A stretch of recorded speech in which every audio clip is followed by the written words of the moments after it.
마가복음 9장 14절에서 24절 말씀. 마가복음 9장 여기 다음부터 조금 빨리 나가도록 하겠습니다. 마가복음 9장 14절에서 29절 긴데요. 그래도 다 읽어야 돼서 저랑 한 절씩 성도님들하고 교독하도록 하겠습니다. 찾으셨어요? 네. 저희가 이에 제자들에게 와서 보니 큰 무리가 둘렀고 서기관들이 더불어 변론하더니 온 무리가 곧 예수를 보고 심히 놀라며 달려와 문안하거늘 예수께서 물으시되 너희가 무엇을 저희와 변론하느냐? 무리 중에 하나가 대답하되 선생님 덩어리 귀신 들린 내 아들을 선생님께 데려왔나이다. 귀신이 어디서든지 저를 잡으면 거꾸러져 거품을 흘리며 이를 갈며 그리고 파리하여 가는지라. 내가 선생의 제자들에게 내어 쫓아 달라 하였으나 저희가 능히 하지 못하더이다. 대답하여 가라사대 믿음이 없는 세대여 내가 얼마나 너희와 함께 있으며 얼마나 너희를 참으리요. 그를 내게로 데리고 오라 하시네. 이에 데리고 오니 귀신이 예수를 보고 곧 그 아이로 심히 경련을 일으키게 하는지라. 저가 땅에 엎드러져 굴며 거품을 흘리더라. 예수께서 그 아비에게 물으시되 언제부터 이렇게 되었느냐 하시니 가로되 어릴 때부터이니이다. 귀신이 저를 죽이려고 불과 물에 자주 던졌나이다. 그러나 무엇을 하실 수 있거든 우리를 불쌍히 여기서 도와주옵소서. 예수께서 이르시되 할 수 있거든이 무엇이 말이냐 믿는 자에게는 능치 못할 일이 없는 이라 하시니 곧 그 아이의 아비가 소리를 질러 가로되 내가 믿나이다. 나의 믿음 없는 것을 도와주소서 하더라. 예수께서 무리에 달려 모이는 것을 보시고 그 더러운 귀신을 꾸짖어 가라사대 덩어리 되고 기먹은 귀신아 내가 너에게 명령하노니 그의 아이에게서 나오고 다시 들어가지 말라 하시네. 귀신이 소리 지르며 아이로 심히 경련을 일으키게 하고 나가니 그 아이가 죽은 것 같이 되어 많은 사람이 말하기를 죽었다 하나 예수께서 그 손을 잡아 일으키시니 이에 일어서리니라. 집에 들어가심에 제자들이 조용히 묻자와 우리는 어찌하여 능히 그 귀신을 쫓아내지 못하였나이까? 이르시되 기도에 단 것은 이를 이유가 나갈 수 없느니라 하시니라. 아멘. 네, 감사합니다. 샬롬. 우리 200분이 오셨네요. 자, 반갑습니다. 자, 여러분은 기도라고 하면 어떤 성경 본문이 생각나시는지요?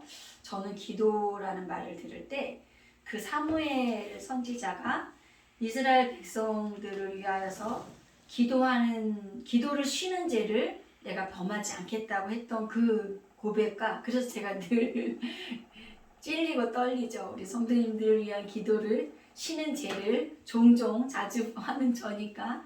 그리고 또 한 본문은 바로 오늘 이 본문 기도 외에는 다른 이유가 나갈 수 없다라고 한 본문이 저는 떠오릅니다. 지난번 말씀에서 우리는 어떤 말씀을 살펴봤냐면 예수님께서 베드로와 야고보와 요한을 데리시고 산 위에서 영광스러운 모습으로 변형되셨던 걸 살펴봤잖아요. 근데 그때 산 위에서는 그러한 역사가 일어나고 있을 때 산 아래에서는 오는 일이 일어나고 있었던 겁니다. 산 아래에서는 어떤 그 아버지가 데리고 온 귀신 들린 그 아이에게서 귀신을 축사해내지 못하고 제자들이 지금 쩔쩔매고 있는 상황이 다른 제자들 3명 올라갔던 제자들 말고 다른 제자들은 지금 이 일이 산 아래에서는 일어나고 있었던 거예요. 이런 저들에게 이제 주님이 오셔서 그 아이를 데리고 오라고 하고 아이에게서 귀신을 내어쫓아 주시며 아이를 다시 살려내셨죠. 그렇죠? 근데 제자들이 이제 예수님께 물어요. 주님, 예전엔 우리가 이거를 했었는데 왜 오늘은 귀신이 나가지 않았는지를 묻습니다. 그때 주님의 대답이 이거예요. 29절 한번 읽어주시겠어요? 29절 주님의 대답이 이것입니다. 시작. 이르시되 기도 외에 다른 것으로는 이런 이유가 나갈 수 없느니라 하시니라. 네, 감사합니다. 네, 오늘은 왜 기도 말고는 안 되는가에 대해서 살펴보려고 합니다. 절대적으로 부족한 기도 생활을 하고 있는 제가 기도에 대한 설교를 한다는 게 엄청나게 부담스러웠지만 이 설교를 통해서 일단 제 자신이 먼저 도전받고 기도 생활의 일진보가 되기를 바라는 마음으로 말씀을 준비해서 왔습니다. 그럼 제자들은 왜 귀신을 쫓아내지 못했을까요? 그럼 귀신을 쫓아내는 게 하나님의 뜻이 아닌가요? 아니죠. 귀신을 쫓아내는 건 악한 영에 사로잡혀 있는 인생을 돕는 것은 제자들의 분명한 사명이었어요. 그렇죠? 그리고 주님께서 하신 그 공생애의 사역에서 많은 비중을 차지한 것도 이 더럽고 악한 것들을 고쳐내시는 그런 사역이었던 거죠. 그렇다면 제자들이 아직 이런 걸 쫓아낼 만하게 준비가 안 돼서 그런 걸까? 아니면 영성적으로 그것을 감당할 만한 게 안 갖춰져서 그런 걸까? 근데 그렇지가 않아요. 몇 장 앞으로 가보면 마가복음 6장 7절에서 13절을 우리가 보게 되면 예수님께서 안 찾으셔도 되고 찾으셔도 돼요.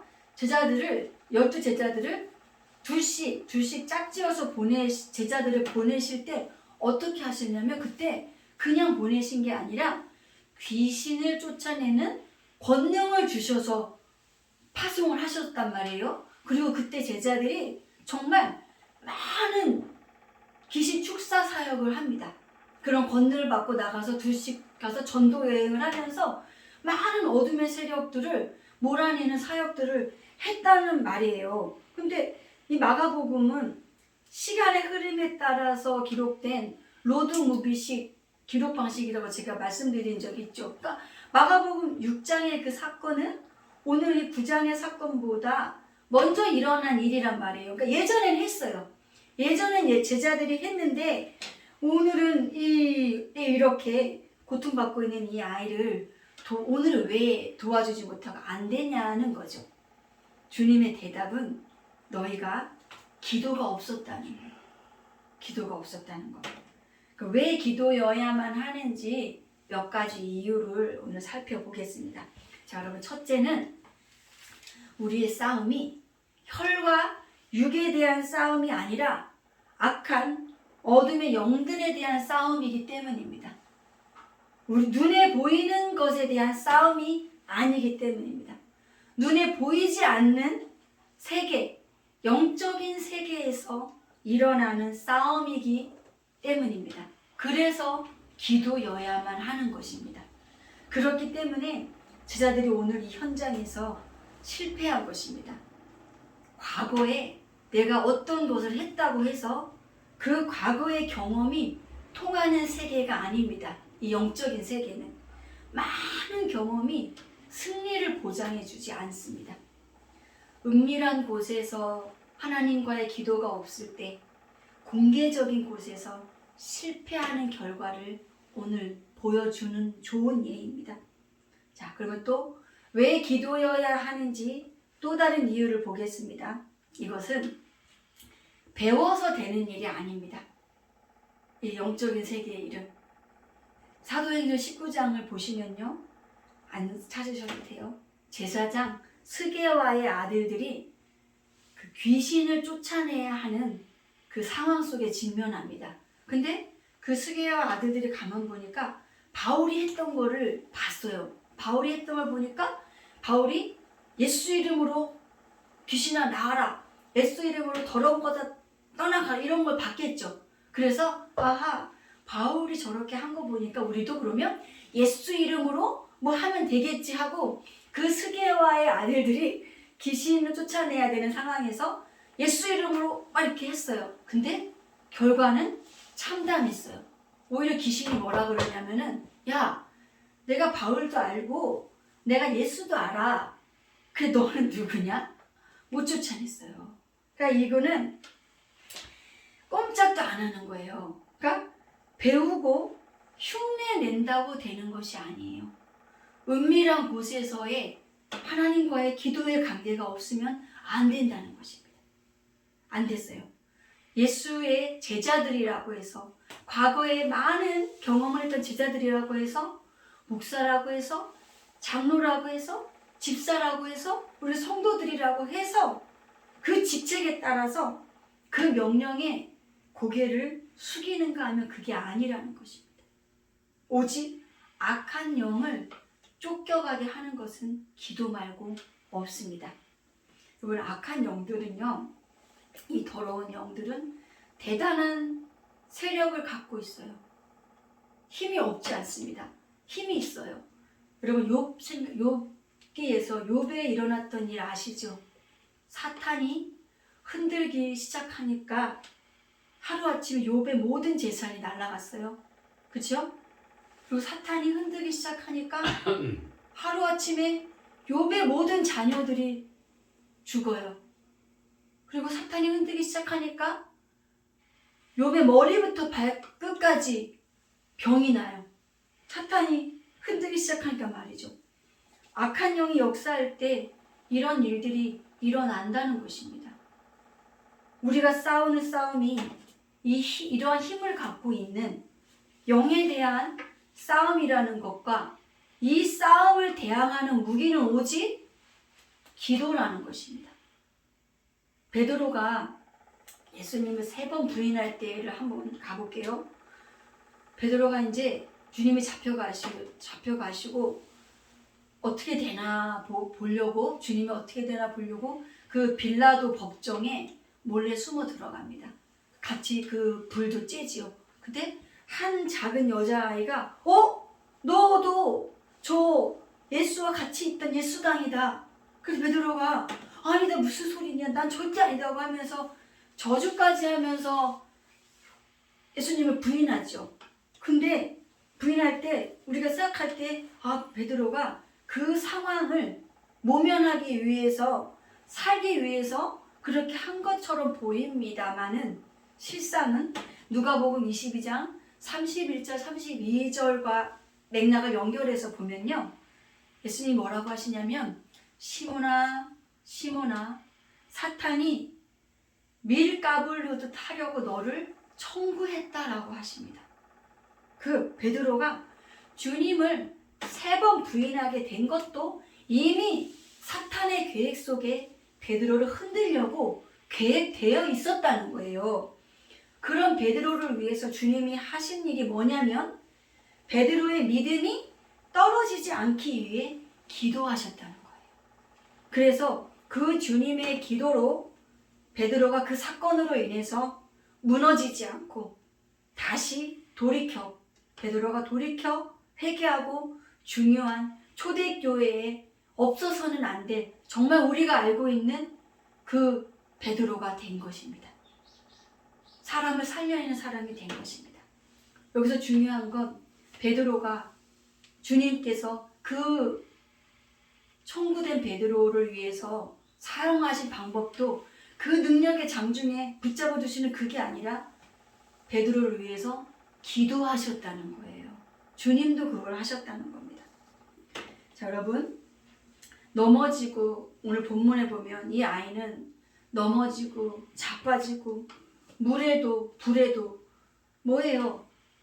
죽을지도 모르는 자리에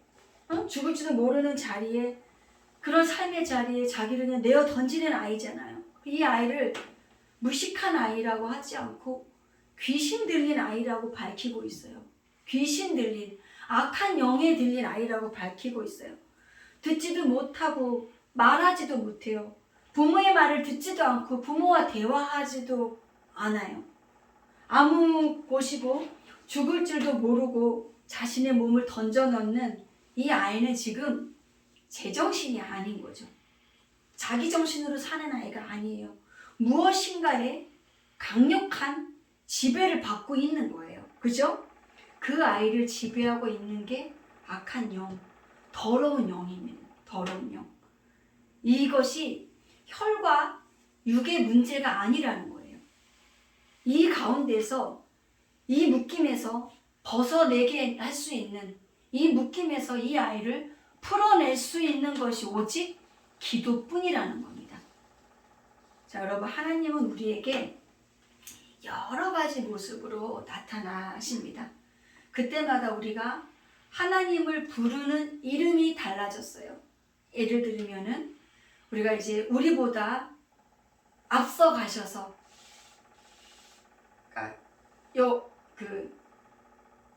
제물로 바쳐진 이삭을 바칠 때 수풀에 양을 먼저 준비하셔서 그 양을 제물을 바칠 수 있게 하신, 그러니까 우리보다 먼저 앞서 가셔서 예비하시고 준비하신 하나님을 우리는 여호와 이레의 하나님이라고 합니다. 그리고 또 그뿐만이 아니라 우리의 병든 몸, 우리의 아픈 무너진 우리를 고쳐주시고 세워주시는 하나님을 여호와 라파의 하나님이라고 합니다. 또 우리로 승리하게 하시는 하나님을 여호와 니시의 하나님이라고 합니다. 자, 그러면 오늘 이 마지막에 이 승리의 하나님, 여호와 니시의 하나님의 이름이 불려지게 된 배경이 어떤지 아세요? 아까 여호와 이레의 하나님은 그 아브라함이 이삭을 바칠 때에 그때 처음으로 여호와 이레의 하나님이 등장하셨는데요. 여호와 니시의 하나님은 여러분 어떤 배경이냐면 저를 보시면 돼요. 출애굽한 이스라엘 백성이 광야에서 있을 때 아직 진영도 제대로 갖추어지지 않았고 400년 동안 노예 생활만 했던 이 사람들이 전쟁을 해봤냐고요. 전쟁 경험이 전혀 없잖아요. 그렇죠? 전쟁 경험이 전무한 이들에게 누가 아말렉이 쳐들어옵니다. 아말렉이 쳐들어와요. 이때 모세가 산에 올라가서 손을 들고 기도를 합니다. 손에 올라가서 손을 들고 기도를 해요. 근데 가만히 보니까 모세의 손이 올라가서 기도할 때 저 산 아래 그 모세의 후계자 여호수아의 그 이스라엘 군대가 이기고 있단 말이죠. 아하. 근데 모세가 계속 손을 들고 있을 수 없잖아요. 사람인지 얼마나 이게 피곤해요. 그래서 어떻게 합니까? 아론과 훌이 이 손을 받쳐주고 그 손이 종일 내려오지 않도록, 기도의 손이 내려오지 않도록 잡아줍니다. 그때 전쟁에서 승리했습니다. 하나님께서 그의 백성들에게 승리를 주실 때 어떤 모습으로 승리를 주시는가 하는 분명한 메시지를 보여주고 있는 것입니다. 기도의 손이 올라갈 때 여호수아의 군대가 승리했습니다. 부모가 자녀를 위해서 보이지 않는 곳에서 기도해야 하는 명백한 이유입니다. 내 자녀가 그들의 인생에서, 그들의 삶에서 승리하기 원하신다면 반드시 기도하셔야 합니다. 자녀를 학교에 보내놓고 골방에 들어가 기도에 손을 들면 우리 자녀들을 묶고 있는 어둠의 영들이 물러가게 되어 있습니다. 우리의 싸움이 눈에 보이는 것들에 대한 전쟁이라면 무기를 잘 만들고 작전과 전략과 전술을 그런 거에 집중하면 될 것입니다. 그러나 우리 성도가 싸우는 전쟁의 승패는 기도에 달려 있습니다. 그 기도로 우리 삶의 모든 흉악의 결박들이 풀어지고 우리를 치려고 제조되었던 모든 연장들은 쓸모가 없어질 것입니다. 자녀들이 물에도 들어가고 불에도 들어가고 죽을 자리인도 모르게 자신을 내어던지고 무너질 때 부모의 기도의 손이 올라가면 그 자녀는 삽니다. 예루살렘 도성이 무너지고 교회들이 무너져 갈 때 느헤미야의 기도가 예루살렘 성을 다시 살릴 수 있었습니다. 블레셋이 쳐들어왔을 때 미스바에 모여서 전 백성이 미스바에 모여서 기도할 때 하나님의 손이 그 블레셋의 공격을 막아주셨습니다. 기도의 사람 사무엘이 사는 날 블레셋의 손이 이스라엘 가운데에 들어오지 못했습니다. 사무엘이 기도하고 있었기 때문입니다. 자, 말씀을 이제 정리하겠습니다. 우리의 싸움은 눈에 보이는 세계와의 싸움이 아닙니다. 눈에 보이지 않는 악한 영들에 대한 싸움입니다. 기도 없이는 이 영적인 세계를 움직일 수 없습니다. 우리는 이 아이의 아버지처럼 나의 믿음 없음을 도와주소서라고 연약함을 인정하며 주님 앞에 나와야 합니다. 우리가 기도하지 않는 것은 기도 없이도 내 힘으로 할 수 있다고 생각하기 때문일 것입니다. 나의 경험과 지식으로 아직은 할만하다고 생각하기 때문일 것입니다. 그러나 하나님의 백성의 승리는 우리의 탁월함과 뛰어남에서 오는 것이 아닙니다. 연약함 가운데 무릎을 꿇고 그 기도로 우리 삶의 모든 흉악한 결박들이 풀어지고 나를 치려고 사탄이 제조했던 그 모든 연장들은 쓸모가 없어지고 우리를 향하여서 누군가 던졌던 모든 부정적인 말들과 저주의 말들이 내가 기도할 때 무기력해질 것입니다. 저와 여러분 모두가 이제부터 우리 싸움의 분명한 실체를 인식하고 기도로 승리하시는 저와 여러분의 남은 삶이 되시기를 주님의 이름으로 축원합니다. 아멘. 기도하시겠습니다. 하나님, 우리의 기도를 들으시